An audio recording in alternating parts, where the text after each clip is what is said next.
दिल सीधी डॉक्टर जी नजर के कोरोना लागिलो भवाला रोग भागी दिल टूटला के ना रही डरे जी करिया धागा से दिल सीधी डॉक्टर जी करिया धागा से दिल सीधी डॉक्टर जी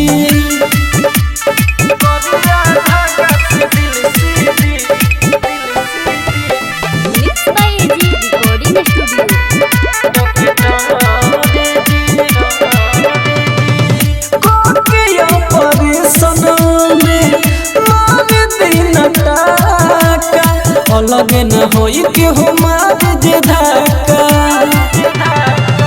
कोके ऑपरेशन में मार दिन टाका अलग न होई के हमार जे धक्का बड़ी रोल बनी हम अब साहब में गम तनी कोई दिन हम पे कदरे जी कोरिया धागा से दिल सीधी डॉक्टर जी कोरिया धागा से दिल सीधी डॉक्टर जी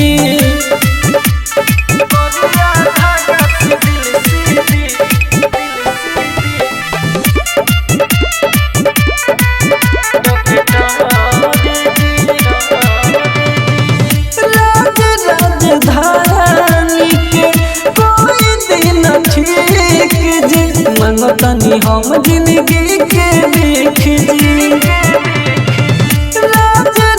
राजधानी के कोई दिन ठीक जी मांगतनी हम जिंदगी के लिख जी के बिहार के भगाई बीमारी दर्द कोरोना के भीतर जी कोरिया धागा से दिल सीधी डॉक्टर जी